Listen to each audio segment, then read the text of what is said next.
আসসালামু আলাইকুম বন্ধুরা, গণিতবিদের নতুন ভিডিওতে আপনাদের সবাইকে স্বাগতম। গণিতবিদের আজকের ভিডিওতে আমি নবম দশম শ্রেণীর বাংলা বই, বাংলা সাহিত্য যেটা নাম, সেই বইয়ের একটি নতুন চ্যাপ্টার নিয়ে হাজির হয়েছি। আজকে যে চ্যাপ্টারটি আলোচনা করব সেটি হচ্ছে শুভা, বাংলা বইয়ের তৃতীয় চ্যাপ্টার। আর আগের দুইটা চ্যাপ্টার বেশি ইম্পর্টেন্ট না। ফুলের বিবাহ চ্যাপ্টারটি পরীক্ষায় আসতে পারে, কিন্তু সেটা আমি পরবর্তীতে আলোচনা করব। আজকে আমি শুভা দিয়ে শুরু করছি। শুভা যেই গল্পটি লিখেছেন রবীন্দ্রনাথ ঠাকুর। চলুন প্রথমে রবীন্দ্রনাথ ঠাকুর সম্পর্কে জেনে নিই। রবীন্দ্রনাথ ঠাকুর 25শে বৈশাখ 1268 সালে কলকাতার জোড়াসাঁকো ঠাকুর পরিবারে জন্মগ্রহণ করেন। বাংলা সালটিও দেওয়া আছে, যেটি হচ্ছে 7ই মে 1861। রবীন্দ্রনাথ ঠাকুরের জন্মসাল দুইটাই ইম্পর্টেন্ট, ইংরেজি এবং বাংলা দুটোই আপনাদের মনে রাখতে হবে। তার পিতা মহর্ষি দেবেন্দ্রনাথ ঠাকুর এবং পিতামহ প্রিন্স দ্বারকানাথ ঠাকুর। বাল্যকালে তার কবি প্রতিভার উন্মেষ ঘটে।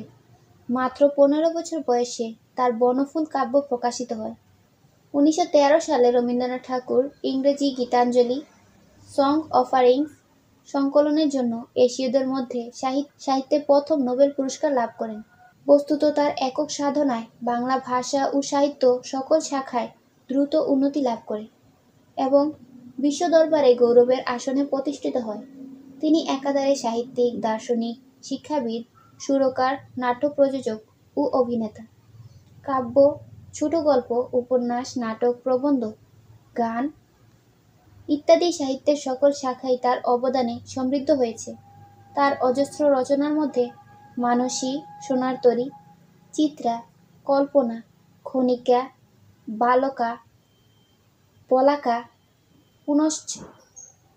পুনশ্চ, চোখের বালি, গৌরা, ঘরে বাহিরে, যোগাযোগ, শেষ কবিতা, বিসর্জন, ডাকঘর, রক্তকরবী, গল্পগুচ্ছ, বিচিত্র প্রবন্ধ ইত্যাদি বিশেষভাবে উল্লেখযোগ্য।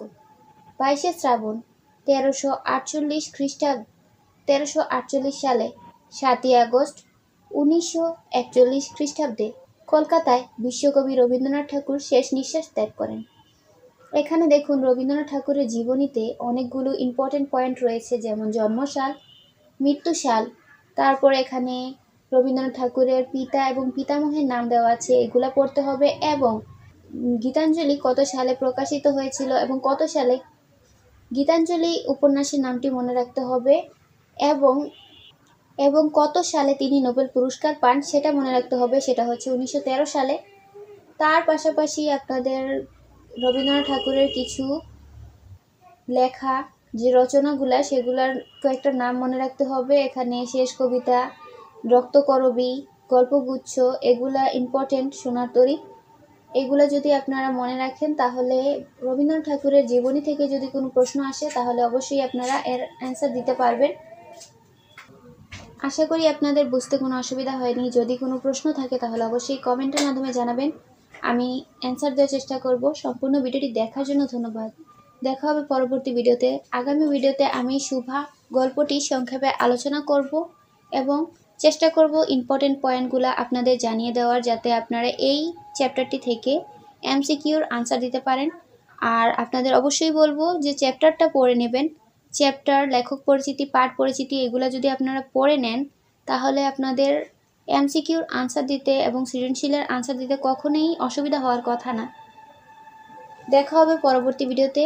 ততদিন ভালো থাকুন, সুস্থ থাকুন। খোদা হাফেজ।